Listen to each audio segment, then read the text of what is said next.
Welcome to New Excel coaching class YouTube channel. ಆತ್ಮೀಯ ವಿದ್ಯಾರ್ಥಿ ಮಿತ್ರರೇ, ನಾನು ನಿಮ್ಮ ಪ್ರೀತಿಯ ಬನಸ್ ಸರ್. ಇವತ್ತಿನಿಂದ SSLC ವಿದ್ಯಾರ್ಥಿಗಳಿಗಾಗಿ ಟಾರ್ಗೆಟ್ 80 ಮ್ಯಾಥ್ಸ್ ಸೀರೀಸನ್ನು ಸ್ಟಾರ್ಟ್ ಮಾಡ್ತಾ ಇದ್ದೇನೆ. ಈ ಟಾರ್ಗೆಟ್ 80 ಮ್ಯಾಥ್ಸ್ ಸೀರೀಸ್ನ ಉದ್ದೇಶ ಏನಂದರೆ, SSLC ವಿದ್ಯಾರ್ಥಿಗಳಿಗಾಗಿ ಥಿಯರಿ ಮ್ಯಾಥಮೆಟಿಕ್ಸ್ ಪೇಪರ್ 80 ಅಂಕಗಳನ್ನು ಒಳಗೊಂಡಿರ್ತದೆ. ನನ್ನ ಎಲ್ಲ ಪ್ರೀತಿಯ ವಿದ್ಯಾರ್ಥಿಗಳು ಥಿಯರಿ ಮ್ಯಾಥಮೆಟಿಕ್ಸ್ ಪೇಪರ್ನಲ್ಲಿ 80ಕ್ಕೆ 80 ಅಂಕಗಳನ್ನು ಗಳಿಸಲಿ ಅನ್ನೋ ಉದ್ದೇಶದಿಂದ ಟಾರ್ಗೆಟ್ 80 ಮ್ಯಾಥ್ಸ್ ಸೀರೀಸನ್ನು ಸ್ಟಾರ್ಟ್ ಮಾಡ್ತಾ ಇದ್ದೇನೆ.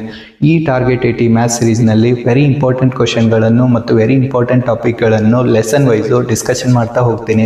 ನನ್ನ ವಿಡಿಯೋ ನಿಮಗೆ ಲೈಕ್ ಆದರೆ ಶೇರ್ ಮತ್ತು ಸಬ್ಸ್ಕ್ರೈಬ್ ಮಾಡೋದ್ರೊಂದಿಗೆ ಸಪೋರ್ಟ್ ಮಾಡಿ ಅಂತ ಹೇಳ್ತಾ ಇವತ್ತಿನ ವಿಡಿಯೋ ಕ್ಲಾಸನ್ನು ಸ್ಟಾರ್ಟ್ ಮಾಡ್ತಾ ಇದ್ದೇನೆ.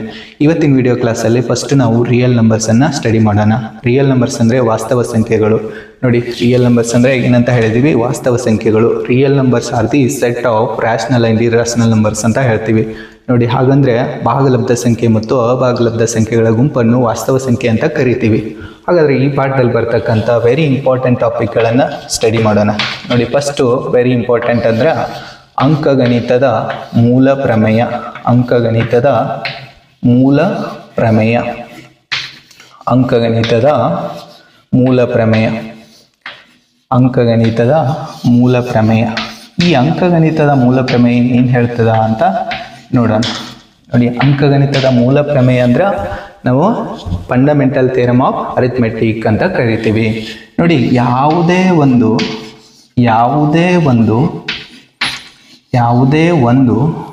ಸಂಯುಕ್ತ ಸಂಖ್ಯೆಯನ್ನು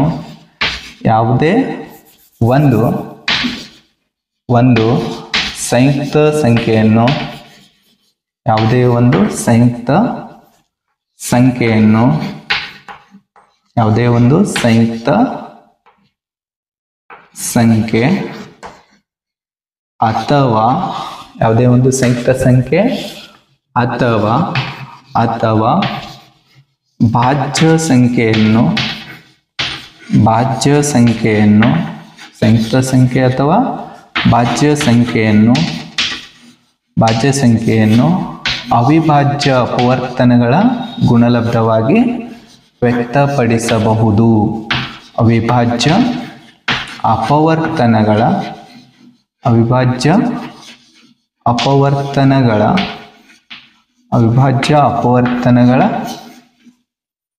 ಗುಣಲಬ್ಧವಾಗಿ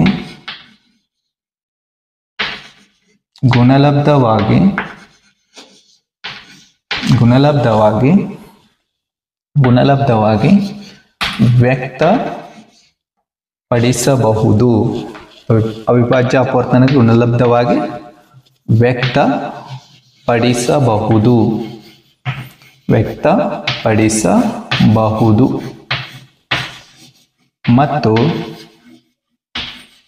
ಮತ್ತು ಅವಿಭಾಜ್ಯ ಅಪವರ್ತನಗಳ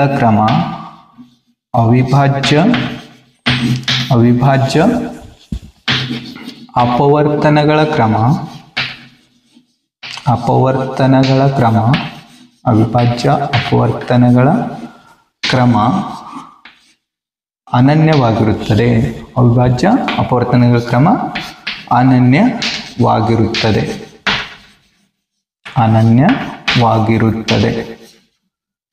ಅನನ್ಯವಾಗಿರುತ್ತದೆ. ನೋಡಿ, ಅಂಕಗಣಿತದ ಮೂಲ ಪ್ರಮೇಯ ಏನು ಹೇಳ್ತದೆ ಅಂದ್ರೆ, ಯಾವುದೇ ಒಂದು ಸಂಯುಕ್ತ ಸಂಖ್ಯೆ ಅಥವಾ ಭಾಜ್ಯ ಸಂಖ್ಯೆಯನ್ನು ಅವಿಭಾಜ್ಯ ಅಪವರ್ತನಗಳ ಗುಣಲಬ್ಧವಾಗಿ ವ್ಯಕ್ತಪಡಿಸಬಹುದು. ಅವಿಭಾಜ್ಯ ಅಪವರ್ತನಗಳ ಕ್ರಮ ಅನನ್ಯವಾಗಿರ್ತದ ಅಂತ ಹೇಳ್ತದ. ಹಾಗಾದ್ರೆ ಅಂಕಗಣಿತದ ಮೂಲ ಪ್ರಮೇಯ ಅಂದ್ರೆ ನಾವು ಏನು ಹೇಳಿದೀವಿ? Fundamental theorem of arithmetic. Every composite number can be expressed in the form of product of prime factors and these prime factors order is unique ಅಂತ ಹೇಳ್ತೀವಿ. ಓಕೆ, ಈಗ ಎಕ್ಸಾಂಪಲ್ ಅನ್ನ ನೋಡೋಣ. ನೋಡಿ, for example 12 is a composite number. ನೋಡಿ, ಈ 12 ಅನ್ನ ನಾನು ಯಾವ ತರ ಬರೀಬಹುದು? 2 into 2 into 3 ಅಂತ ಬರೀಬಹುದು. It means 2 to the power 2 into 3. ಇಲ್ಲಿ 2 and 3 R the prime factors ಅಂತ ಹೇಳ್ತೀವಿ. ಓಕೆ, another example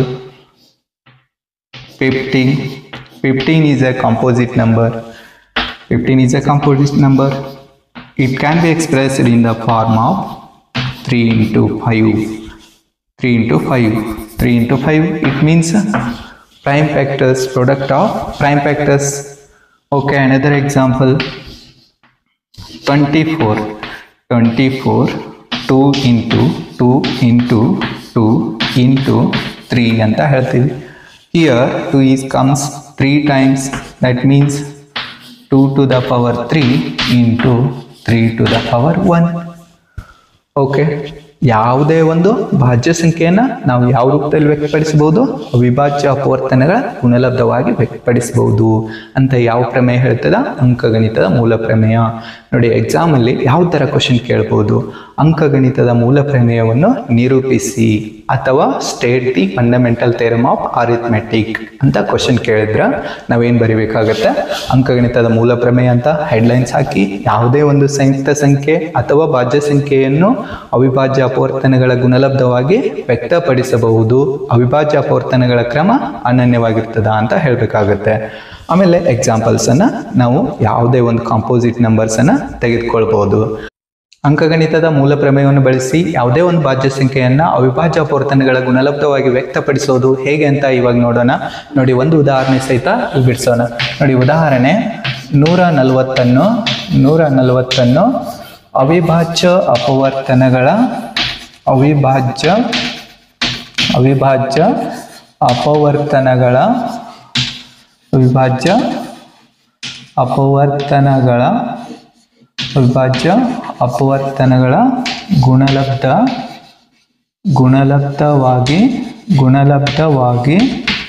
ಗುಣಲಬ್ಧವಾಗಿ ವ್ಯಕ್ತಪಡಿಸಿ.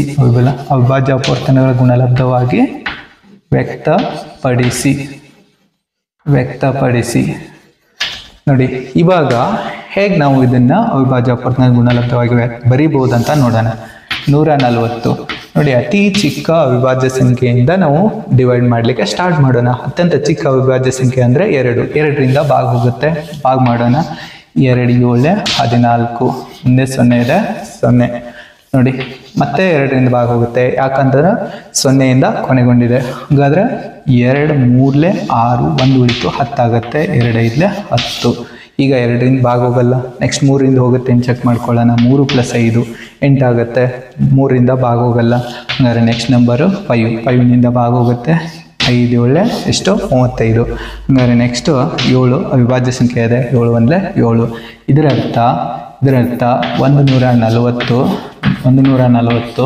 2 ಘಾತ 2 ಇಂಟು 5 ಘಾತ 1 ಇಂಟು 7 ಘಾತ 1.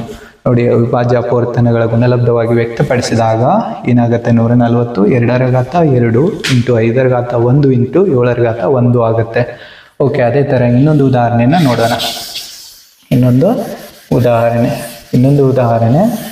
ಇಲ್ಲಿ 324. ಎರಡನೇ ಉದಾಹರಣೆ 324. ಇದನ್ನು ಅವಿಭಾಜ್ಯ ಅಪವರ್ತನಗಳ ಗುಣಲಬ್ಧವಾಗಿ ಹೇಗೆ ವ್ಯಕ್ತಪಡಿಸೋದಂತ ನೋಡಿ. 324 ಇದು 2ರಿಂದ ಭಾಗ ಹೋಗುತ್ತೆ. ಹಾಗಾದರೆ 2ರಿಂದ ಭಾಗ ಮಾಡೋಣ. 2 1 2, 1 ಉಳಿತು, 12 ಆಗುತ್ತೆ. 2 6 12, 2 7 4. ಮತ್ತೆ 2ರಿಂದ ಭಾಗ ಹೋಗುತ್ತೆ. 2 8 16, 2 1 2. ಈಗ 2ರಿಂದ ಭಾಗ ಹೋಗಲ್ಲ. 3ರಿಂದ ಭಾಗ ಹೋಗುತ್ತೆ. ಭಾಗ ಮಾಡೋಣ. 3 2 6, 2 ಉಳಿತು, 21 ಆಯಿತು. 3 7 21. ಮತ್ತೆ 3ರಿಂದ ಭಾಗ ಹೋಗುತ್ತೆ. 3 9 27. ನೆಕ್ಸ್ಟ್ 3 3 9, 3 1. ನೋಡಿ, ಇವಾಗ ಇದರ ಅರ್ಥ 324 ಅವಿಭಾಜ್ಯ ಅಪವರ್ತನಗಳ ಗುಣಲಬ್ಧವಾಗಿ ವ್ಯಕ್ತಪಡಿಸಿದಾಗ 2 to the power 2 into 3 to the power 4 ಆಗುತ್ತೆ.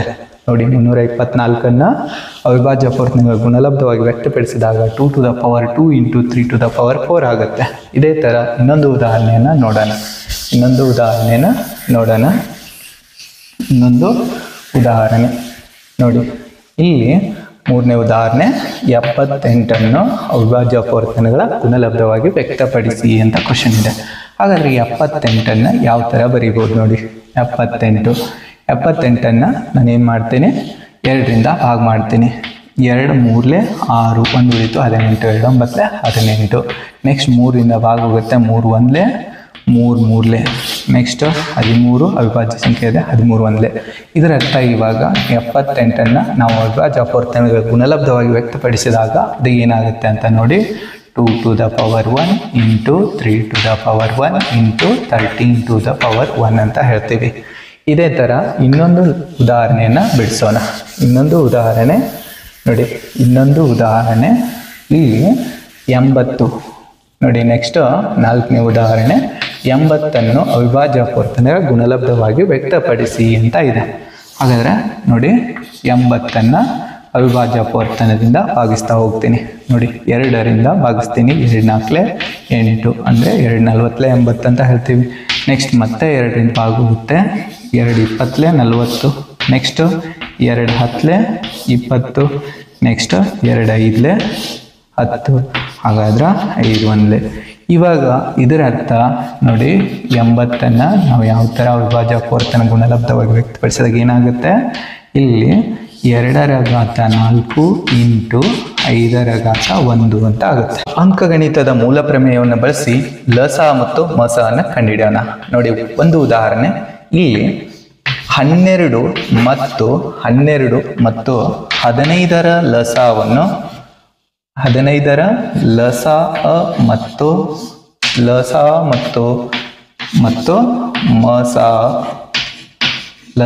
ಮತ್ತು ಮಸ ಅವಿಭಾಜ್ಯ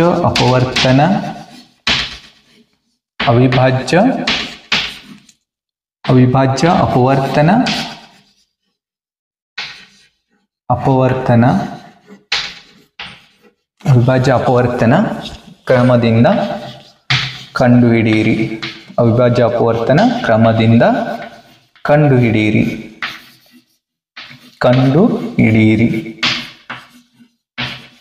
ಅವಿಭಾಜ್ಯ ಅಪವರ್ತನ ಕ್ರಮದಿಂದ ಕಂಡುಹಿಡಿಯಿರಿ. ಓಕೆ, ಹೇಗೆ ಕಂಡುಹಿಡಿಯೋದಂತ ನೋಡಿ. ಇಲ್ಲಿ ಲಸ ಅಂದ್ರೆ ಏನಂತ ಹೇಳ್ತೀವಿ ಅಂದ್ರೆ product of highest powers of prime factors ಅಂತ ಹೇಳ್ತೀವಿ. ಹಾಗಾದ್ರೆ ಇಲ್ಲಿ 12 ಇದನ್ನ ನಾವು ಯಾವ ತರ ವ್ಯಕ್ತಪಡಿಸಬಹುದು ನೋಡಿ, ಅವಿಭಾಜ್ಯ ಅಪವರ್ತನ ಆಗಿ 2 ಇಂಟು 3 ಅಂತ ಹೇಳ್ತೇನೆ. ಹಂಗಾದ್ರೆ 2 to the power 2 into 3 to the power 1. ಆಮೇಲೆ 15 ಯಾವ ಥರ ಬರೀಬೋದು ನೋಡಿ, 15 3 to the power 1 into 5 to the power 1 ಅಂತ ಬರಿಬೋದು. ಓಕೆ, ಇವಾಗ ನಾನು ಏನು ಕಂಡುಹಿಡಿಬೇಕು ಫಸ್ಟ್, ಎಚ್ ಸಿ ಎಫ್ ಅಂದ್ರೆ product of highest common prime factors ಅಂತ ಹೇಳ್ತೀವಿ. Product of highest common prime factors, HCF of 12 and 15 is here. Nodi highest common prime factors, both the terms having 3 to the power 1 and 3 to the power 1. This is the HCF. Nodi 12 ಮತ್ತು 15 HCF ಎಷ್ಟಾಗುತ್ತೆ, 3 ಆಗುತ್ತೆ. ಯಾಕಂತಂದ್ರೆ HCF ಅಂದ್ರೆ ನಾವು ಏನಂತ ಹೇಳ್ತೀವಿ, product of highest common prime factors ಅಂತ ಹೇಳಿದೀವಿ. ಹಾಗಾದ್ರೆ LCM ಅಂದ್ರೆ ಏನಂತ ನೋಡೋಣ. LCM ಆಫ್ 12 and 15, 12 ಮತ್ತು 15ರ ಲಸ ಅಂದಾಗ product of highest powers of prime factors ಅಂತ ಹೇಳ್ತೀನಿ. Product of highest powers of the prime factors. ಇಲ್ಲಿ ಹೈಯೆಸ್ಟ್ ಪವರ್ ನೋಡಿ 2 to the power 2 ಇದೆ, ಹಂಗಾದ್ರೆ ಇದು 2. ನೆಕ್ಸ್ಟ್ 3 to the power 1, ಆಮೇಲೆ 5 to the power 1. ಈಗ ಇದನ್ನು ಪ್ರಾಡಕ್ಟ್ ಮಾಡೋಣ. Product of highest powers of prime factors is called LCM ಅಂತ ಹೇಳಿದೆ. ಹಾಗಾದ್ರೆ ಇವಾಗ 2 ಅಂದ್ರೆ 4 ಆಗುತ್ತೆ, ಆಮೇಲೆ 3 ಘಾತ 1 ಅಂದ್ರೆ 3 ಆಗುತ್ತೆ, 5 ಘಾತ 1 ಅಂದ್ರೆ 5. ಇವಾಗ 4 3 ಎಷ್ಟಾಗುತ್ತೆ, 12. 4 3 12, 12 5 60. ಓಕೆ ನೋಡಿ, 12 ಮತ್ತು 15ರದ ಲಸ ಎಷ್ಟಂತ ಗೊತ್ತಾಯ್ತು, 60 ಅಂತ ಗೊತ್ತಾಯ್ತು. ಆಮೇಲೆ ಮಸ ಎಷ್ಟಂತ ಗೊತ್ತಾಯ್ತು, 3 ಅಂತ ಗೊತ್ತಾಯ್ತು. ಈಗ ಮತ್ತೊಂದು ಉದಾಹರಣೆನ ನೋಡೋಣ. ಇದೇ ತರ ಇನ್ನೊಂದು ಉದಾಹರಣೆ. ಓಕೆ, ಇಲ್ಲಿ ನೋಡಿ ಸೆಕೆಂಡ್ ಎಕ್ಸಾಂಪಲ್, ನಂಬರ್ಸ್ ಮಾತ್ರ ಚೇಂಜ್ ಮಾಡ್ಕೋತಾ ಇದ್ದೇನೆ. ಇದನ್ನೇ ನಾನು 2 ಅಂತ ಹೇಳ್ತೇನೆ. ಇಲ್ಲಿ ಇವಾಗ 18 and 30 ನೋಡಿ, 18 ಮತ್ತು 30ರದ ಲಸ ಮತ್ತು ಮಸನ ಅವಿಭಾಜ್ಯ ಅಪವರ್ತನ ಕ್ರಮದಿಂದ ಕಂಡುಹಿಡಿಯಿರಿ ಅಂತ ಹೇಳಿದ್ದಾರೆ. ಹಾಗಾದ್ರೆ ಹೇಗೆ ಕಂಡುಹಿಡಿಯೋದು ಅಂತ ನೋಡಿ. ಫಸ್ಟು 18ರ ಅವಿಭಾಜ್ಯ ಅಪವರ್ತನಗಳನ್ನು ಬರ್ಕೊಳ್ಳೋಣ. ನೋಡಿ 18ನ್ನ 2 ಇಂಟು 3 ಇಂಟು 3 ಅಂತ ಬರಿಬೋದು. Okay, it means 2 into 3 to the power 2 ಅಂತ ಹೇಳ್ತೀನಿ. ಓಕೆ, ನೆಕ್ಸ್ಟ್ 30ಯನ್ನು ಯಾವ ಥರ ಬರಿಬೋದು ನೋಡಿ. 2 ಇಂಟು 3 ಇಂಟು 5 ಅಂತ ಬರಿಬೋದು. ಓಕೆ, ಇವಾಗ ಇಲ್ಲಿ ನೋಡಿ 2 to the power 1, 3 to the power 1, 5 to the power 1 ಅಂತ ಹೇಳಿದ್ದೀವಿ. ಹಾಗಾದರೆ ಈಗ ನಾನು ಏನು ಕಂಡುಹಿಡಿಯಬೇಕಾಗಿದೆ, ಎಚ್ ಸಿ ಎಫ್ ಅಂದ್ರೆ ಮೋಸ ಅಂತ ಹೇಳ್ತೀವಿ. ಎದ್ರದ್ದು ಮೋಸ 18 ಮತ್ತು 30ರದ್ದು. ನಾನು ಇವಾಗ ಆಲ್ರೆಡಿ ಮೋಸ ಅಂದರೆ ಏನಂತ ಹೇಳ್ತೀವಿ, product of highest common prime factors ನೋಡಿ. 2 to the power 1, 2 to the power 1, this is the common prime factors. ಆಮೇಲೆ ಇಲ್ಲಿ 3 to the power 2, 3 to the power 1, which is the common in these two. ಅಂದರೆ ಇಲ್ಲಿ ಎರಡೂದ್ರಲ್ಲಿ ಯಾವುದು common ಇದೆ ಅಂದರೆ 3 to the power 1 is common ಅಂತ ಹೇಳ್ತೀವಿ. ಹಾಗಾದರೆ product of these two numbers ಅಂದರೆ ಇಲ್ಲಿ 2 ಟು ದ ಪವರ್ 1 ಅಂದ್ರೆ 2 ಆಗುತ್ತೆ, 3 ಟು ದ ಪವರ್ 1 ಅಂದ್ರೆ 3 ಆಗುತ್ತೆ. ಇದನ್ನ ನೋಡಿ 6 ಅಂದ್ರೆ H C F of 18 and 30 is 6 ಅಂತ ಹೇಳಿದೀವಿ. Product of highest common prime factors ಅಂತ ಹೇಳಿದೀವಿ. ಆಮೇಲೆ ಇನ್ನು ಎಲ್ ಸಿ ಎಮ್ ಅಂದ್ರೆ product of highest powers of prime factors ಅಂತ ಹೇಳ್ತೀವಿ. ಇಲ್ಲಿ ಕಾಮನ್ ಬರಲ್ಲ, highest powers of prime factors, product of highest powers of prime factors ಅಂದಾಗ ಎದ್ರದ್ದು 18 ಮತ್ತು 30ದು ಲಸ ಎಲ್ ಸಿ ಎಮ್ ನೋಡಿ. Highest power 2 to the power 1, 2 to the power 1 ಎರಡು ಕಾಮನ್, ಇದು ಏನಾಯಿತು ಬರ್ದೀವಿ. Next 3 to the power 2 highest, 5 to the power 1 ಅಂದರೆ ಇವಾಗ ನೋಡಿ 2 ಟು ದ ಪವರ್ 1 ಅಂದರೆ 1, 2 ಆಗುತ್ತೆ. 3 ಟು ದ ಪವರ್ 2 ಅಂದರೆ 9 ಆಗುತ್ತೆ. 5 ಟು ದ ಪವರ್ 1 ಅಂದರೆ 5 ಆಗುತ್ತೆ. ಹಾಗಾದ್ರೆ ಈಗ 2 9 18, 18 5 ಎಷ್ಟಾಗುತ್ತೆ 90, 18 5 90. L C M of 18 and 30 is 90 ಅಂತ ಹೇಳ್ತೀವಿ. L C M of 18 and 30 is 90 ಅಂತ ಹೇಳ್ತೀವಿ. ಇದು ಏನು, ಅವಿಭಾಜ್ಯ ಅಪವರ್ತನಗಳ ಕ್ರಮದಿಂದ ಲಸ ಮತ್ತು ಮಸನ ಕಂಡುಹಿಡಿದೀವಿ. ಇವಾಗ ಏನು ಮಾಡೋದು ಅಂತಂದ್ರೆ ನೋಡಿ, ಎರಡು ಧನ ಪೂರ್ಣಾಂಕಗಳ ಲಸ ಮತ್ತು ಮಸ ಕಂಡುಹಿಡಿದು ಅವುಗಳ ಗುಣಲಬ್ಧಗಳನ್ನು ತಾಳೆ ನೋಡೋಣ. ನೋಡಿ, ಯಾವುದೇ ಎರಡು ಧನ ಪೂರ್ಣಾಂಕಗಳ ಗುಣಲಬ್ಧ ಅವುಗಳ ಲಸ ಮತ್ತು ಮಸಗಳ ಗುಣಲಬ್ಧಕ್ಕೆ ಸಮ ಆಗಿರ್ತದ ಅಂತ ಹೇಳ್ತಾರೆ. ಹಂಗಾದ್ರೆ ಈಗ ಏನು ಹೇಳಿಕೆ ಅಂತ ನೋಡಿ, ಯಾವುದೇ ಎರಡು ಧನ ಪೂರ್ಣಾಂಕಗಳ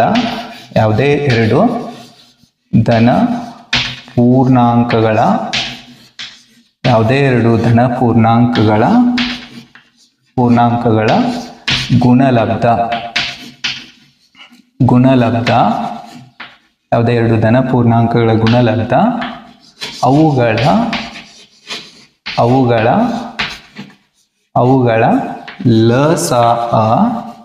ಅವುಗಳ ಲಸ ಮತ್ತು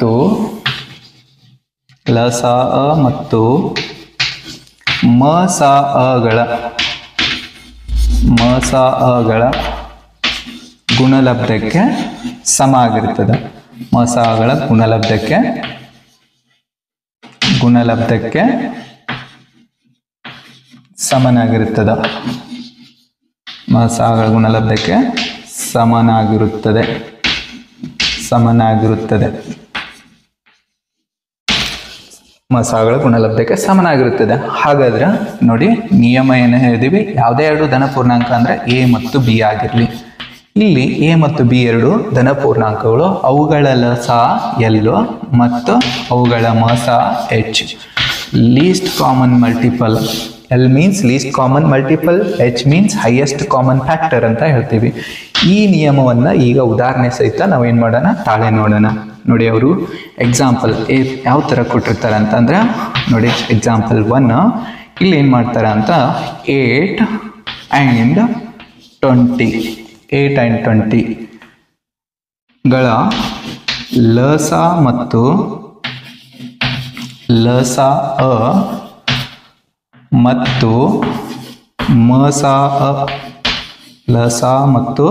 ಮಸ ಕಂಡುಹಿಡಿದು ಕಂಡುಹಿಡಿದು ಅವುಗಳ ಗುಣಲಬ್ಧಗಳನ್ನು ತಾಳೆ ನೋಡಿ. ಕಂಡುಹಿಡಿದು ಅವುಗಳ ಗುಣಲಬ್ಧಗಳನ್ನು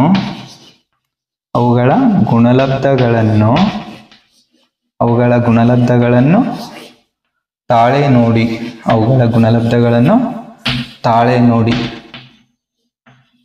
ಅವುಗಳ ಗುಣಲಬ್ಧಗಳನ್ನು ತಾಳೆ ನೋಡಿ ಅಂತ ಕ್ವಶನ್ ಕೊಟ್ಟಿರ್ತಾರೆ. ಆಗ ಏನು ಮಾಡೋದಂತ ನೋಡಿ. ಅವಾಗ ನಾವು ಫಸ್ಟ್ ಏನು ಮಾಡೋದು, 8ರ ಅವಿಭಾಜ್ಯ ಅಪವರ್ತನಗಳನ್ನು ಬರ್ಕೊಳ್ಳೋದು. 8ರ ಅವಿಭಾಜ್ಯ ಅಪವರ್ತನ ಅಂದ್ರೆ 2 × 2 × 2 ಅಂತ ಹೇಳ್ತೀನಿ. It means 2 to the power 3. Okay, ಈಗ 20ದು ಅವಿಭಾಜ್ಯ ಅಪವರ್ತನ 2 × 2 ಇಂಟು 5 ಅಂತ ಹೇಳ್ತೀನಿ. ಹಾಗಾದ್ರೆ ನೋಡಿ 2 to the power 2 into 5 to the power 1 ಅಂತ ಹೇಳ್ತೀವಿ. ಇಲ್ಲಿ ನಾವು HCF ಫಸ್ಟ್ ಫೈಂಡ್ ಮಾಡೋಣ. HCF 8 and 20ದು HCF ಫೈಂಡ್ ಮಾಡಬೇಕಾಗದೆ. ಹಾಗಾದರೆ HCF ಅಂದರೆ ಏನಂತ ಹೇಳ್ತೀವಿ, product of highest common prime factors. ನೋಡಿ, ಕಾಮನ್ ಪ್ರೈಮ್ ಫ್ಯಾಕ್ಟರ್ಸ್ ಎರಡೂದ್ರಲ್ಲಿ ಕಾಮನ್ ಇರ್ತಕ್ಕಂಥದ್ದು ಯಾವುದಿದೆ ಅಂದರೆ 2 to the power 2. 2 to the power 2 it means 4. ನೋಡಿ, highest common factor of 8 and 20 is 4 ಅಂತ ಹೇಳ್ತೀವಿ. ಹಾಗೆ LCM ಎಷ್ಟಾಗುತ್ತೆ ಅಂತ ನೋಡೋಣ. LCM ಆಫ್ 8, 20. ನೋಡಿ, ಇವಾಗ LCM ಅಂದ್ರೆ product of highest power of prime factors ಅಂತ ಹೇಳ್ತೀವಿ. Product of highest powers of prime factors. ಹಂಗಂದ್ರೆ product of highest powers of prime factors ಅಂದ್ರೆ highest power 2 to the power 3, ಆಮೇಲೆ 5 to the power 1. It means 8 × 5 it is 40 ಅಂತ ಹೇಳ್ತೀವಿ. ನೋಡಿ, ಇವಾಗ LCM ಆಫ್ 8 and 20 ಈಸ್ 40 ಅಂತ ಹೇಳ್ತೀವಿ. ಇನ್ನೇನು ಮಾಡೋಣ, ನಿಯಮವನ್ನು ತಾಳೆ ನೋಡೋಣ. ನೋಡಿ, A × B is equals L × H ಇದೆ. ಹಾಗಾದ್ರೆ ನಿಯಮ ಏನಿದೆ ಅಂತ ನೋಡಿ. LHS first LHS A × B. A is 8, B is 20. A is 8, B is 20. ಇದು ಎಷ್ಟಾಗುತ್ತೆ ಅಂತಂದ್ರೆ 8 2 16 ಅಂದರೆ 160 ಆಗುತ್ತೆ. ಓಕೆ, ಇವಾಗ RHS ನೋಡೋಣ. RHS L × H. L ಅಂದ್ರೆ 40, ಆಮೇಲೆ H ಅಂದ್ರೆ 4 4 16, ದಟ್ ಮೀನ್ಸ್ 160. ನೋಡಿ, ಇದರ ಅರ್ಥ ಇವಾಗ LHS ಈಸ್ ಈಕ್ವಲ್ಸ್ RHS. ನೋಡಿ, ಯಾವುದೇ ಎರಡು ಧನಪೂರ್ಣಾಂಕಗಳ ಗುಣಲಬ್ಧ ಅವುಗಳ ಲಸ ಮತ್ತು ಮಸಗಳ ಗುಣಲಬ್ಧಕ್ಕೆ ಸಮ ಆಗಿರ್ತದೆ ಅಂತ ಪ್ರೂವ್ ಮಾಡಿದೀವಿ. ಇವಾಗ 3 ಸಂಖ್ಯೆಗಳನ್ನು ಕೊಟ್ಟಾಗ ಅವಿಭಾಜ್ಯ ಅಪವರ್ತನ ವಿಧಾನದಿಂದ ಅವುಗಳ ಲಸ ಮತ್ತು ಮಸಗಳನ್ನು ಕಂಡುಹಿಡಿಯೋದು ಹೇಗೆ ಅಂತ ನೋಡೋಣ. 18, 24, 30 ಇವುಗಳ ಲಸ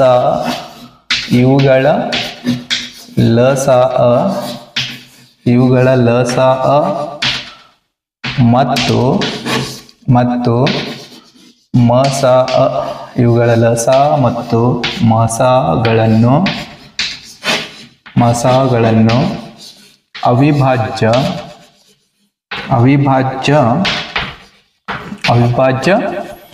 ಅಪವರ್ತನ ವಿಧಾನದಿಂದ ಕಂಡುಹಿಡಿಯಿರಿ. ಅವಿಭಾಜ್ಯ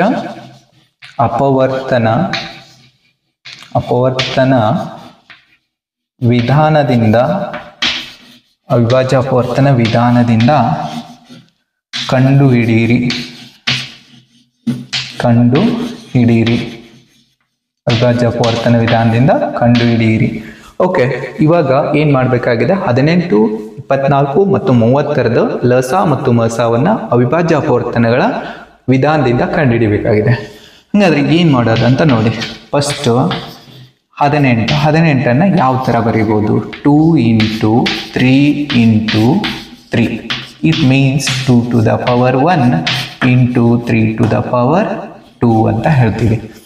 ಓಕೆ, ಈಗ ನೆಕ್ಸ್ಟ್ 24 ಯಾವ ಥರ ಬರಿಬೋದು ನೋಡಿ. 24 2 into 2 into 2 into 3. It means 2 to the power 3 into 3 to the power 1. Okay, 30 ಯಾವ ಥರ ಬರಿಬೋದು ನೋಡಿ. 2 into 3 into 5 ಅಂತ ಹೇಳ್ತೀವಿ. 2 into ನೋಡಿ, ಇದನ್ನು ಇದೇ ಥರ ಬರೆದ್ಬಿಡೋದು. ಓಕೆ, ಇವಾಗ ನಾವು ಫಸ್ಟ್ ಏನನ್ನ ಕಲಿಯೋಣ, ಫೈಂಡ್ ಮಾಡೋಣ ಎಚ್ ಸಿ ಎಫ್ ಅನ್ನು ಫೈಂಡ್ ಮಾಡೋಣ ನೋಡಿ. H C F means product of highest common prime factors. ಹಂಗಾದ್ರೆ ನೋಡಿ, ಈ ಮೂರು ಸಂಖ್ಯೆಗಳಲ್ಲಿ which is the highest common prime factors? 2 is the highest common prime factors. That means 2 to the power 1. Next 3 3 3. This means 3 to the power 1. That means 2 into 3 is equal 6. 6 is the HCF of 18, 24 and 30. ಅಂದ್ರೆ 6 ಈ ಮೂರು ಸಂಖ್ಯೆಗಳನ್ನು ಭಾಗಿಸುವ ಅತಿ ದೊಡ್ಡ ಸಂಖ್ಯೆ ಅಂತ ಹೇಳ್ತೀವಿ. ಹಂಗಾದ್ರೆ L C M list common multiple ನೋಡಿ. ಎಲ್ ಸಿ ಎಂ ಅಂದಾಗ product of highest powers of prime factors ಅಂತ ಹೇಳ್ತೀವಿ. Product of highest powers 2 the highest power ಎಷ್ಟಿದೆ? 2 to the power 3 ಇದೆ. 3 ದ ಹೈಯೆಸ್ಟ್ ಪವರ್ ಎಷ್ಟಿದೆ? 3 to the power 2 ಇದೆ. 5 the highest power ಎಷ್ಟಿದೆ? 1 ಇದೆ. ಹಾಗಾದರೆ ಇವಾಗ product of highest powers of prime factors ಅಂತ ಹೇಳಿದೀವಿ. ಇದನ್ನು ಇವಾಗ ನೋಡಿ, 2 to the power 3 ಅಂದ್ರೆ 8, 3 to the power 2 ಅಂದ್ರೆ 9, 5 to the power 1 ಅಂದ್ರೆ 5 ಅಂತ ಹೇಳ್ತೀವಿ.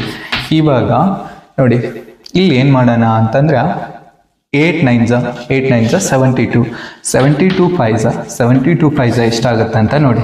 5 2s 10 ಆಗುತ್ತೆ. 5 7s 35, 35ಗೆ 1 ಆ್ಯಡ್ ಮಾಡ್ಕೊಳ್ಳಿ, 36 ಅಂದರೆ 360 ಏನಾಯ್ತು ಅಂತಂದರೆ 18, 24 ಮತ್ತು 30ರಿಂದ ಪೂರ್ಣವಾಗಿ ಭಾಗವಾಗುವ ಅತಿ ಚಿಕ್ಕ ಸಂಖ್ಯೆ ಅಂತ ಹೇಳ್ತೀನಿ. ಈ ಮೂರು ಸಂಖ್ಯೆಗಳಿಂದ ಪೂರ್ಣವಾಗಿ ಭಾಗ ಆಗ್ತಕ್ಕಂಥ ಅತಿ ಚಿಕ್ಕ ಸಂಖ್ಯೆ, ಅದನ್ನೇ ನಾವು ಲಸ ಅಂತ ಕರಿತೀವಿ. ಓಕೆ, ಈಗ ನೆಕ್ಸ್ಟ್ ನಾವೇನು ಮಾಡೋಣ ಅಂತಂದರೆ ಅಭಾಗಲಬ್ಧ ಸಂಖ್ಯೆಯನ್ನು ಪ್ರೂವ್ ಮಾಡೋದು ಹೇಗೆ ಅಂತ ನೋಡೋಣ. ಓಕೆ, ಇವಾಗ ರೂಟ್ ಟು ಒಂದು ಅಭಾಗಲಬ್ಧ ರೂಟ್ ಟು ಒಂದು ಅಭಾಗಲಬ್ಧ ಸಂಖ್ಯೆ ಎಂದು ಸಾಧಿಸಿ. ಅಭಾಗಲಬ್ಧ ಸಂಖ್ಯೆ ಎಂದು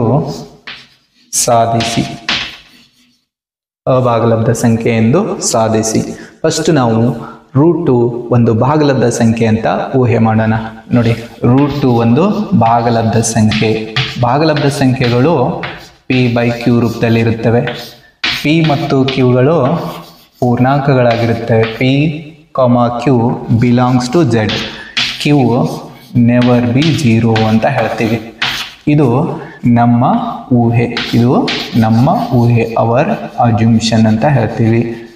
ಇದು ನಮ್ಮ ಊಹೆ, ಅವರ್ ಅಜ್ಯೂಮ್ಷನ್. ಓಕೆ, ಈಗ ಈ ಕ್ಯೂ ಅನ್ನು ಲೆಫ್ಟಿಗೆ ತೊಗೊಂಬರೋಣ. ಅಂದರೆ ಇದರರ್ಥ ರೂಟ್ ಟು ಕ್ಯೂ ಎದಕ್ಕೆ ಸಮ ಆಗುತ್ತೆ? ಪಿಗೆ ಸಮ ಆಗುತ್ತೆ. ಈಗ ನೆಕ್ಸ್ಟ್ ಎರಡೂ ಕಡೆ ವರ್ಗ ಮಾಡ್ತೀನಿ, squaring on both side.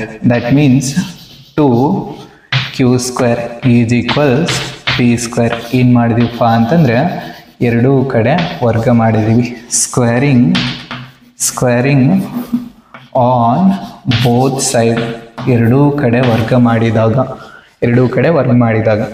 Okay, ಈಗ ಇದರರ್ಥ q² ಎದಕ್ಕೆ ಸಮಪ್ಪ ಅಂತಂದರೆ p²/2ಗೆ ಸಮ ಅಂತ ಗೊತ್ತಾಯ್ತು ನಮಗೆ. ನೋಡಿ, q² ಎದಕ್ಕೆ ಸಮ? p²/2ಗೆ ಸಮ.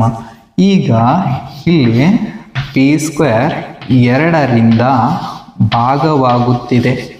p² ಎಷ್ಟರಿಂದ ಭಾಗವಾಗುತ್ತಿದೆ? 2ರಿಂದ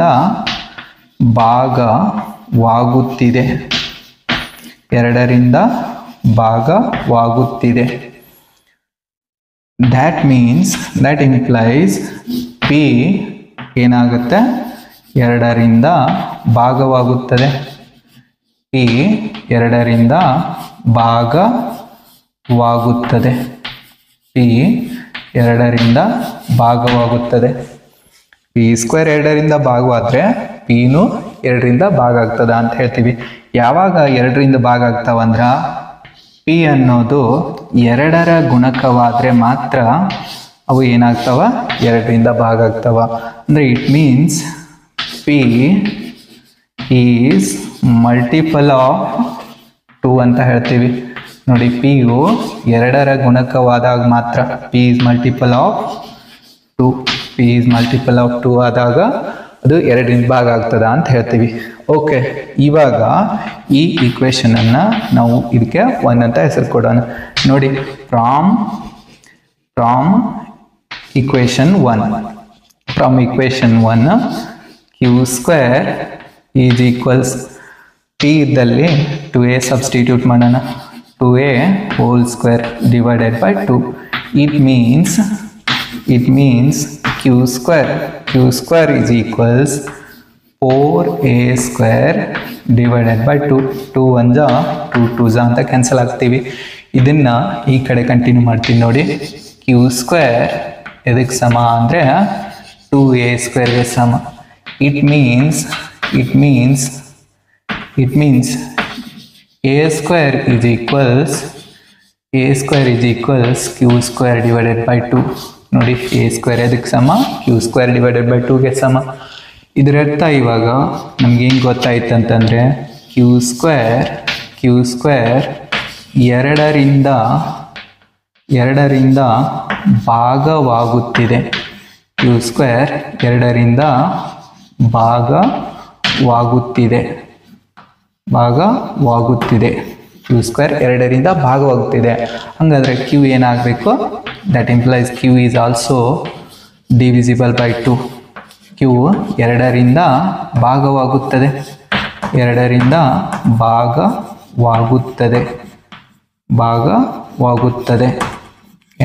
ಭಾಗವಾಗುತ್ತದೆ ಅಂತ ಹೇಳ್ತೀವಿ. ನೋಡಿ ಇಲ್ಲಿ ಪಿ ಸ್ಕ್ವೇರು 2ರಿಂದ ಭಾಗ ಆಗ್ತಾ ಇದೆ, ಕ್ಯೂ ಸ್ಕ್ವೇರು 2ರಿಂದ ಭಾಗ ಆಗ್ತಾ ಇದೆ. ಇದರರ್ಥ ಪಿ ಮತ್ತು ಕ್ಯೂಗಳು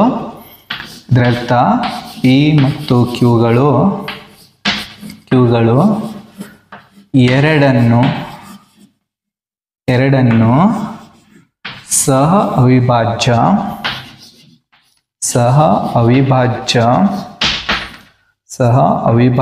ಅಪವರ್ತನವಾಗಿ ಹೊಂದಿವೆ.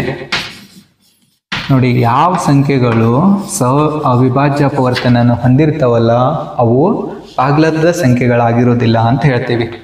ಆದ್ದರಿಂದ ದ್ಯಾಟ್ ಇಂಪ್ಲೈಸ್ ನಮ್ಮ ಊಹೆ ತಪ್ಪಾಗಿದೆ. Our assumption is wrong. ನೋಡಿ √2 ಒಂದು ಅಭಾಗಲಬ್ಧ ಸಂಖ್ಯೆ, ಅದರಿಂದ √2 ಏನಾಗಿದೆ? ಒಂದು ಅಭಾಗಲಬ್ಧ ಸಂಖ್ಯೆ. √2 ಒಂದು ಅಭಾಗಲಬ್ಧ ಸಂಖ್ಯೆ ಅಂತ ಹೇಳ್ತೀವಿ. ಆದ್ದರಿಂದ √2 ಒಂದು ಅಭಾಗಲಬ್ಧ ಸಂಖ್ಯೆ. ಏನು ಮಾಡಿದೀವಿ ನೋಡಿ, √2 ಒಂದು ಅಭಾಗಲಬ್ಧ ಸಂಖ್ಯೆ ಎಂದು ಸಾಧಿಸಿ ಅಂತ ಕ್ವಶನ್ ಇತ್ತು. ಫಸ್ಟ್ ನಾವು ಊಹೆ ಏನು ಮಾಡ್ಕೊಂಡಿದ್ದೀವಿ? √2 ಒಂದು ಭಾಗಲಬ್ಧ ಸಂಖ್ಯೆ. ಭಾಗಲಬ್ಧ ಸಂಖ್ಯೆ ಯಾವ ರೂಪದಲ್ಲಿ ಇರ್ತಾವ? p/q ರೂಪದಲ್ಲಿ ಇರ್ತಾವ. p ಮತ್ತು q ಜಡ್ ಗುಂಪಿಗೆ ಸೇರಿದ ಸಂಖ್ಯೆಗಳಾಗಿವೆ. ಹಂಗಂದ್ರೆ p ಮತ್ತು q ಪೂರ್ಣಾಂಕಗಳಾಗಿವೆ. q ಏನಾಗಿರಬಾರ್ದು? 0 ಆಗಿರಬಾರ್ದು. ಇದು ನಮ್ಮ ಊಹೆ ಅಂತ ಹೇಳ್ತೀನಿ. ಓಕೆ, ಈ ಛೇದದಲ್ಲಿರ್ತಕ್ಕಂಥ ಕ್ಯೂ ಅನ್ನು ಲೆಫ್ಟ್ ಸೈಡ್ಗೆ ಹೋಗ್ತೀನಿ, ಗುಣಾಕಾರ ಆಗುತ್ತೆ. √2q ಎದಕ್ಕೆ ಸಮ? ಪಿಗೆ ಸಮ ಅಂತ ಹೇಳ್ತೀವಿ. ಈಗ ಎರಡೂ ಕಡೆ ವರ್ಗ ಮಾಡ್ತೀನಿ. ಇದನ್ನೇ ಎರಡೂ ಕಡೆ ವರ್ಗ ಮಾಡಿದರೆ √2ನ ವರ್ಗ 2 ಆಗುತ್ತೆ, q ವರ್ಗ q ಸ್ಕ್ವೇರ್, p ವರ್ಗ p ಸ್ಕ್ವೇರ್ ಅಂತ ಹೇಳ್ತೀನಿ. ಓಕೆ, ಇದರ ಅರ್ಥ ನೋಡಿ q ಸ್ಕ್ವೇರ್ ಅದಕ್ಕೆ ಸಮ ಅಂತಂದರೆ p ಸ್ಕ್ವೇರ್ ಡಿವೈಡೆಡ್ ಬೈ 2, ಅಂದರೆ ಇದಕ್ಕೆ ಈಕ್ವೇಷನ್ 1 ಅಂತ ಹೇಳ್ತೀವಿ. ಈಗ ನೆಕ್ಸ್ಟು p ಸ್ಕ್ವೇರ್ ಎಷ್ಟರಿಂದ ಭಾಗ ಆಗ್ತಾ ಇದೆ? 2ರಿಂದ ಭಾಗ ಆಗ್ತಾ ಇದೆ. p ಪಿ ಸ್ಕ್ವೇರ್ 2ರಿಂದ ಭಾಗ ಆದರೆ ಪಿನೂ 2ರಿಂದ ಭಾಗ ಆಗ್ತದ ಅಂತ ಹೇಳ್ತೀವಿ.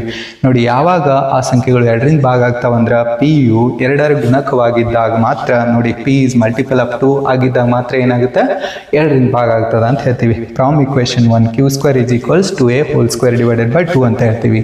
ಹಾಗಾದ್ರೆ ಕ್ಯೂ ಸ್ಕ್ವೇರ್ ಇದಕ್ಕೆ ಸಮ 4a ಸ್ಕ್ವೇರ್ ಡಿವೈಡೆಡ್ ಬೈ 2 ಆಗುತ್ತೆ. 2 1 2 ಅಂತ ಕ್ಯಾನ್ಸಲ್ ಆಗ್ತೀವಿ. ಕ್ಯೂ ಸ್ಕ್ವೇರ್ ಇದಕ್ಕೆ ಸಮ ಅಂತಂದ್ರೆ 2a ಸ್ಕ್ವೇರ್ಗೆ ಸಮ ಆಗುತ್ತೆ.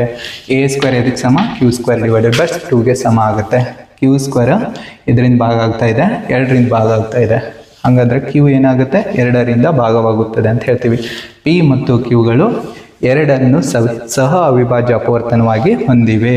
ಹಾಗಾದ್ರೆ ನೋಡಿ, ಯಾವ ಸಂಖ್ಯೆಗಳು ಸಹ ಅವಿಭಾಜ್ಯ ಅಪವರ್ತನಗಳನ್ನು ಹೊಂದಿರ್ತವಲ್ಲ ಅವೆಲ್ಲವೂ ಅಭಾಗಲಬ್ಧ ಸಂಖ್ಯೆ ಆಗಿರ್ತವೆ ಅಂತ ಹೇಳ್ತೀವಿ. ಹಾಗಾಗಿ ನಮ್ಮ ಊಹೆ ಏನಾಗಿದೆ, ತಪ್ಪಾಗಿದೆ. √2 ಒಂದು ಅಭಾಗಲಬ್ಧ ಸಂಖ್ಯೆ ಅಂತ ಹೇಳ್ತೀವಿ. ನೆಕ್ಸ್ಟ್ 2 + 3√5 ಒಂದು ಅಭಾಗಲಬ್ಧ ಸಂಖ್ಯೆ ಎಂದು ಸಾಧಿಸಿ. 2 + 3√5 ಅನ್ನೋದೊಂದು ಅಭಾಗಲಬ್ಧ ಸಂಖ್ಯೆ ಎಂದು ಸಾಧಿಸಿ. 2 + 3√5 ಒಂದು ಅಭಾಗಲಬ್ಧ ಸಂಖ್ಯೆ ಎಂದು ಸಾಧಿಸಿ. ಇಲ್ಲಿ ಫಸ್ಟ್ ನಾವು 2 + 3√5 ಅನ್ನೋದು ಒಂದು ಭಾಗಲಬ್ಧ ಸಂಖ್ಯೆ ಅಂತ ಊಹೆ ಮಾಡೋಣ. ನೋಡಿ, ಫಸ್ಟ್ ಏನಂತ ಬರ್ಕೊಳ್ಳೋಣ, 2 + 3√5 ಇದು ಒಂದು ಭಾಗಲಬ್ಧ ಸಂಖ್ಯೆ. ಯಾವ ರೂಪದಲ್ಲಿ ಇರ್ತದ, p/q ರೂಪದಲ್ಲಿ ಇರ್ತಾವೆ. ನೋಡಿ, ಮತ್ತೆ p, q belongs to z. q never be 0. ಇದು ನಮ್ಮ ಊಹೆ, ಅವರ್ ಅಜ್ಯೂಮ್ಷನ್, ನಮ್ಮ ಊಹೆ ಅಂತ ಹೇಳ್ತೀವಿ. ಅವರ್ ಅಜ್ಯೂಮ್ಷನ್, ನಮ್ಮ ಊಹೆ. ಓಕೆ, ಈಗ ಏನು ಮಾಡೋಣ ನೋಡಿ, ಈ ಲೆಫ್ಟ್ ಸೈಡ್ ಇರ್ತಕ್ಕಂಥ 2ಅನ್ನು ರೈಟ್ ಸೈಡ್ ಕಳಿಸೋಣ. ಆವಾಗ ಲೆಫ್ಟಿಗೆ ಏನು ಉಳಿತದ, 3√5 ಉಳಿತದ. Is equals p divided by q -2 ಆಗುತ್ತೆ, -2. ಓಕೆ, ನೆಕ್ಸ್ಟ್ ಸ್ಟೆಪ್ಪಲ್ಲಿ ನೋಡಿ, 3√5 ಈಸ್ ಈಕ್ವಲ್ಸ್ ಈ q ಈ ಕಡೆ ಗುಣಾಕಾರ ಆಗುತ್ತೆ.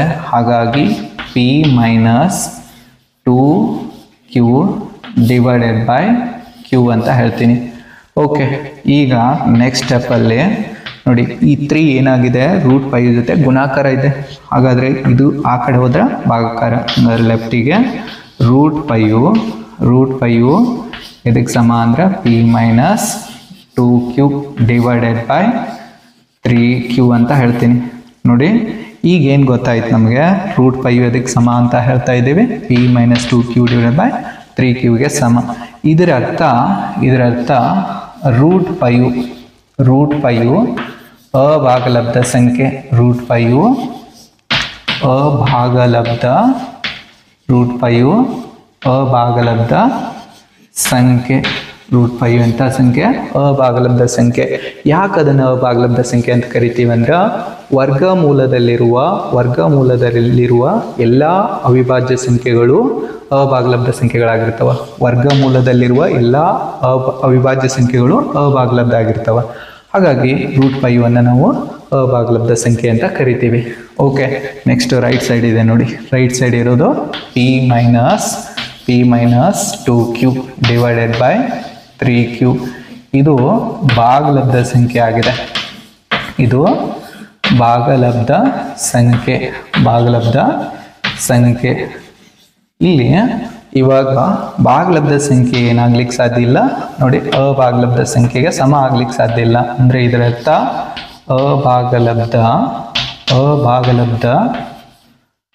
ಅಭಾಗಲಬ್ಧ ಸಂಖ್ಯೆ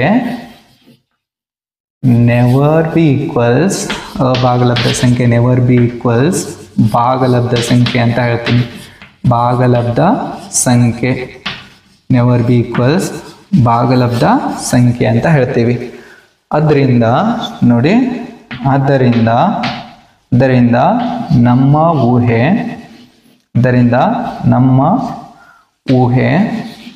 ನಮ್ಮ ಊಹೆ ಏನಾಗಿದೆ, ತಪ್ಪಾಗಿದೆ.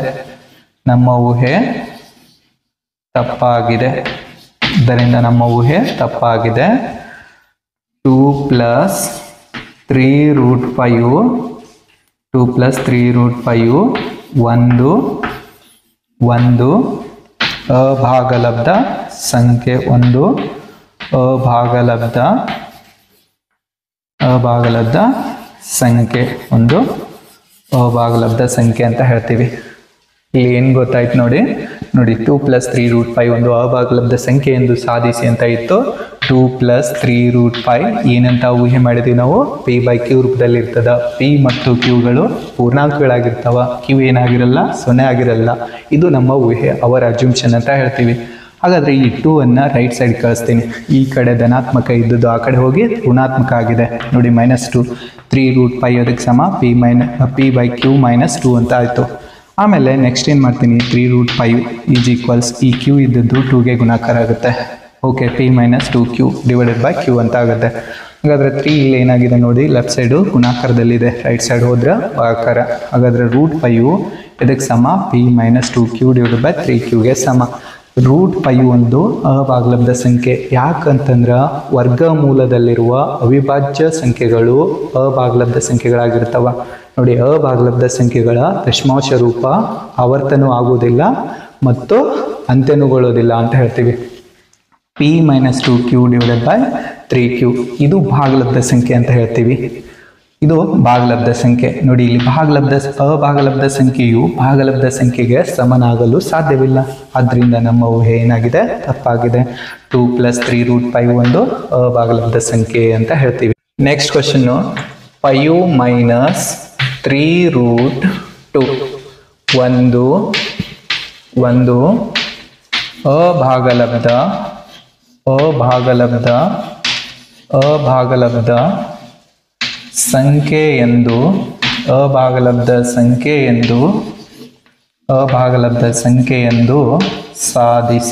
ಅಭಾಗಲಬ್ಧ ಸಂಖ್ಯೆ ಎಂದು ಸಾಧಿಸಿ. ಇಲ್ಲಿ ನೋಡಿ, ಇವಾಗ ಈ 5 - 3√2 ಅನ್ನೋದೊಂದು ಭಾಗಲಬ್ಧ ಸಂಖ್ಯೆ ಅಂತ ಊಹೆ ಮಾಡೋಣ. ಭಾಗಲಬ್ಧ ಸಂಖ್ಯೆ 5 - 3√2 ಅನ್ನೋದೊಂದು ಭಾಗಲಬ್ಧ ಸಂಖ್ಯೆ. ಯಾವ ರೂಪದಲ್ಲಿ ಇರ್ತದ, p/q ರೂಪದಲ್ಲಿದೆ. p ಮತ್ತು qಗಳು p, q belongs to z. ಇವು ಪೂರ್ಣಾಂಕಗಳ ಗುಂಪಿಗೆ ಸೇರಿದ ಸಂಖ್ಯೆಗಳಾಗಿವೆ. q never be 0. ಇದು ನಮ್ಮ ಊಹೆ, ಅವರ್ ಅಜ್ಯೂಮ್ಷನ್. ಇದು ನಮ್ಮ ಊಹೆ, ಅವರ್ ಅಜ್ಯೂಮ್ಷನ್ ಅಂತ ಹೇಳ್ತೀವಿ. ಓಕೆ, ಇವಾಗ ನೋಡಿ ಇಲ್ಲಿ ಏನಾಗ್ತಾ ಇದೆ ನೋಡಿ, 5 - 3√2 = p/q ಇದೆ. ಹಾಗಾದ್ರೆ ಇದು ನೆಗೆಟಿವ್ ಇದೆ. ಇದೇ ಟರ್ಮ್ಸ್ ಅನ್ನ ಆ ಕಡೆ ಕಳಿಸೋಣ. ಯಾವುದು ನೆಗೆಟಿವ್ ಇದೆಯಲ್ಲ ಅದೇ ಟರ್ಮ್ಸ್ ಆ ಕಡೆ ಕಳಿಸೋಣ. ಆಮೇಲೆ ಈ ಟರ್ಮ್ಸ್ ಈ ಕಡೆ ತೊಗೊಂಬರೋಣ. ಇದರ ಅರ್ಥ ಇವಾಗ 5 - p / q = 3√2 ನೋಡಿ. 3√2 ಅನ್ನ ಆ ಕಡೆ ಕಳಿಸಿದೆ, p/q ಅನ್ನ ಲೆಫ್ಟಿಗೆ ತಂದಿದ್ದೀನಿ. ಅಂದ್ರೆ ಇದು ಪ್ಲಸ್ ಇತ್ತು, ಈ ಕಡೆ ಬಂದಾಗ ಮೈನಸ್ ಆಯಿತು. ಇದು ಈ ಕಡೆ ಮೈನಸ್ ಇತ್ತು, ಆ ಕಡೆ ಹೋದಾಗ ಪ್ಲಸ್ ಆಯಿತು. ಹಂಗಾದ್ರೆ ಈಗ ಈ q 5ಗೆ ಗುಣಾಕಾರ ಆಗುತ್ತೆ. ಇದರರ್ಥ 5q - p / q = ಎಷ್ಟು, 3√2. ಈ 3 ಅನ್ನೋದು √2ಗೆ ಗುಣಾಕಾರದಲ್ಲಿದೆ. ಈ 3 ಅನ್ನ ಲೆಫ್ಟಿಗೆ ತೊಗೊಂಬರೋಣ. ಹಾಗಾಗಿ ನೋಡಿ, 5q - p / 3q ಇದಕ್ಕೆ ಸಮ ಅಂತಂದ್ರೆ √2ಗೆ ಸಮ. ಈಗ ಇಲ್ಲಿ ಲೆಫ್ಟ್ ಸೈಡಿಗೆ ಇರೋದು, ಲೆಫ್ಟ್ ಸೈಡ್ಗೆ ಏನಿದೆ, 5q - p / 3q ಇದು ಏನು, ಭಾಗಲಬ್ಧ ಸಂಖ್ಯೆ. ಇದು ಭಾಗಲಬ್ಧ ಸಂಖ್ಯೆ, ಇದು ಒಂದು ಭಾಗಲಬ್ಧ ಸಂಖ್ಯೆ. ಅದೇ ರೈಟ್ ಸೈಡ್ಗೆ ಇರೋದು, ರೈಟ್ ಸೈಡ್ಗೆ ಏನಿದೆ, √2 ಇದೆ. √2 ಒಂದು ಅಭಾಗಲಬ್ಧ ಸಂಖ್ಯೆ. √2 ಒಂದು ಅಭಾಗಲಬ್ಧ ಸಂಖ್ಯೆ ನೋಡಿ. √2 ಒಂದು ಅಭಾಗಲಬ್ಧ ಸಂಖ್ಯೆ. ಯಾಕಂದ್ರೆ ವರ್ಗಮೂಲದಲ್ಲಿರುವ ಎಲ್ಲ ಅವಿಭಾಜ್ಯ ಸಂಖ್ಯೆಗಳು ಅಭಾಗಲಬ್ಧ ಸಂಖ್ಯೆಗಳಾಗಿರ್ತವ. ಹಾಗಾಗಿ √2 ಏನಾಗಿದೆ, ಅಭಾಗಲಬ್ಧ ಸಂಖ್ಯೆ. ಇದರ ಅರ್ಥ ಇವಾಗ ಭಾಗಲಬ್ಧ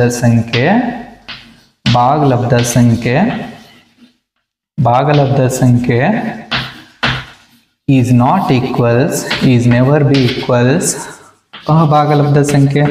ನೋಡಿ, ಭಾಗಲಬ್ಧ ಸಂಖ್ಯೆಯು ಅಭಾಗಲಬ್ಧ ಸಂಖ್ಯೆಗೆ ಸಮನಾಗಲು ಸಾಧ್ಯವಿಲ್ಲ. ಭಾಗಲಬ್ಧ ಸಂಖ್ಯೆ ಅಭಾಗಲಬ್ಧ ಸಂಖ್ಯೆಗೆ ಸಮನಾಗಲು ಸಾಧ್ಯವಿಲ್ಲ ಅಂತ ಹೇಳ್ತಿದ್ದೀವಿ. ದ್ಯಾಟ್ ಇಂಪ್ಲೈಸ್ ನಮ್ಮ ಊಹೆ ಏನಾಗಿದೆ, ತಪ್ಪಾಗಿದೆ. ನಮ್ಮ ಊಹೆ ತಪ್ಪಾಗಿದೆ. Our assumption is wrong. ನಮ್ಮ ಊಹೆ ತಪ್ಪಾಗಿದೆ.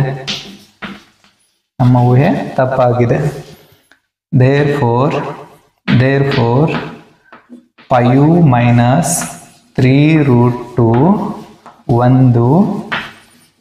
ಒಂದು ಅಭಾಗಲಬ್ಧ ಸಂಖ್ಯೆ.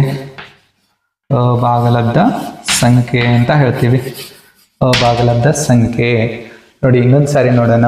5 minus 3√2 ಒಂದು ಅಭಾಗಲಬ್ಧ ಸಂಖ್ಯೆ ಎಂದು ಸಾಧಿಸಿ. ಹಾಗಾದರೆ 5 minus 3√2 ಎದಕ್ಕೆ ಸಮ ಅಂತ ಊಹೆ ಮಾಡಿದ್ದೀವಿ, p/qಗೆ ಸಮ. p ಮತ್ತು qಗಳು z ಗುಂಪಿಗೆ ಸೇರಿದ ಸಂಖ್ಯೆಗಳಾಗಿವೆ. q ಏನಾಗಿಲ್ಲ, 0ಗೆ ಸಮ ಆಗಿಲ್ಲ ಅಂತ ಹೇಳ್ತೀವಿ. ಓಕೆ, ಈಗ -3√2 ಅನ್ನು ರೈಟ್ ಸೈಡ್ ಕಳಿಸ್ತೀನಿ. ಆವಾಗ ಅದು +3√2 ಆಗುತ್ತೆ. p/q ಅನ್ನು ಲೆಫ್ಟಿಗೆ ತೊಗೊಂಬಂದಿದ್ದೀನಿ, ಅಂದರೆ -p/q ಆಗಿದೆ. ಹಾಗಾದರೆ q ಅನ್ನು 5ಗೆ ಗುಣಾಕಾರ ಮಾಡ್ತೀನಿ. 5q - p/q ಅಂತ ಬರ್ಕೊಂಡಿದ್ದೀನಿ. ಇದು ಎದಕ್ಕೆ ಸಮ, 3√2ಗೆ ಸಮ. ನೋಡಿ, ಈ 3 ಗುಣಾಕಾರದಲ್ಲಿದೆ, ಲೆಫ್ಟಿಗೆ ಬಂದಾಗ ಭಾಗಾಕಾರ ಆಗುತ್ತೆ ಅಂತ ಹೇಳ್ತೀನಿ. 5q - p/3q ಎದಕ್ಕೆ ಸಮ, √2ಗೆ ಸಮ ಅಂತ ಬರ್ಕೊಂಡಿದ್ದೀವಿ. 5q - p/3q ಇದು ಎಂಥ ಸಂಖ್ಯೆ, ಭಾಗಲಬ್ಧ ಸಂಖ್ಯೆ ಅಂತ ಹೇಳ್ತೀವಿ. √2 ಅಭಾಗಲಬ್ಧ ಸಂಖ್ಯೆ. ಯಾಕಂದ್ರೆ ವರ್ಗಮೂಲದಲ್ಲಿರುವ ಎಲ್ಲ ಅವಿಭಾಜ್ಯ ಸಂಖ್ಯೆಗಳು ಅಭಾಗಲಬ್ಧ ಸಂಖ್ಯೆಗಳಾಗಿರ್ತವೆ. ನೋಡಿ, ಭಾಗಲಬ್ಧ ಸಂಖ್ಯೆಯು ಅಭಾಗಲಬ್ಧ ಸಂಖ್ಯೆಗೆ ಸಮನಾಗಲು ಸಾಧ್ಯವಿಲ್ಲ. ಅಂದರೆ ನಮ್ಮ ಊಹೆ ತಪ್ಪಾಗಿದೆ. ಅದರಿಂದ 5 - 3√2 ಒಂದು ಅಭಾಗಲಬ್ಧ ಸಂಖ್ಯೆ ಅಂತ ಹೇಳ್ತೀನಿ. Okay, thank you.